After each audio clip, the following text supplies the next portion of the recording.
Hello student, good morning. कैसे आप लोग? मैं सरवन सर अपने पीजी क्लास से फिर से आप लोग का स्वागत करता हूं। तो चलिए हम लोग जो ऐसे पिछले क्लास से पढ़े थे एमसीक्यू क्वेश्चन वास्तविक संख्या से, जिसमें मैं आप लोग को 5 महत्वपूर्ण प्रश्न बताया था। और आज भी हम लोग ऐसे वास्तविक संख्या को समाप्त करने वाले हैं। इसमें भी मैं आप लोग को 5 महत्वपूर्ण प्रश्न बता रहा हूँ।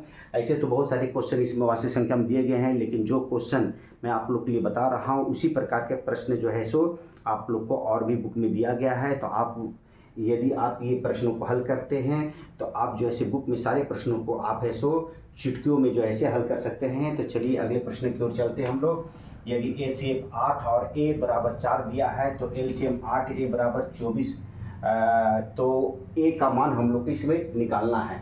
तो एसीएफ 8 और ए का 4 दे दिया है और एलसीएम 8 और ए का जो है 24 दे दिया है। तो हम लोग का ए का मान निकालना है। तो कुछ नहीं हम लोग को करना है। देखिए इसमें जो है से हम लोग है सो पहले लिखेंगे एलसीएम जो होता है सूत्र। एलसीएम का जो सूत्र होता है पी एक्स गुने क्यू एक्स बट्टा होता है एच सी एफ होता है। अब देखिए एलसीएम दिया हुआ है 24 दिया गया। कितना दिया गया? 24 दिया गया है। पी एक्स और क्यू एक्स कितना है? तो ये पी है और ये क्यू है। इसमें भी पी और क्यू मान सकते हैं। तो 8 गुने ए लिख दीजिए यहाँ पर। और दोनों का ए सी एफ कितना दिया गया? तो 4 दिया गया है।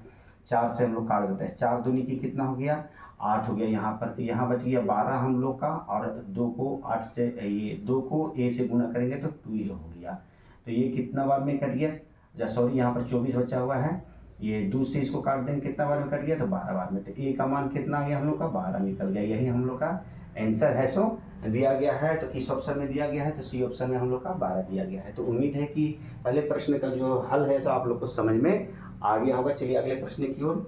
पाई है क्या है? पूर्णांक है, परिमेय है, अपरिमेय है या नन है? तो आप लोग जानते हैं कि पाई जो संख्या है, पाई का जो है से 2 मान होता है। पाई का एक होता है 3.14 और पाई का मान होता है 22/7 होता है। तो पाई जहाँ पर भी आए उसको हम लोग अपरिमेय संख्या कहते हैं।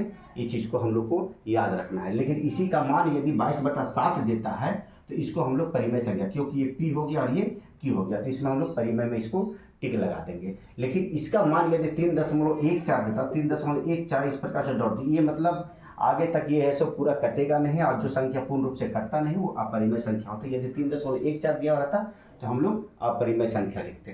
तो यहाँ 22/7 दिया, इसलिए परिमेय में टिक लगा दिए।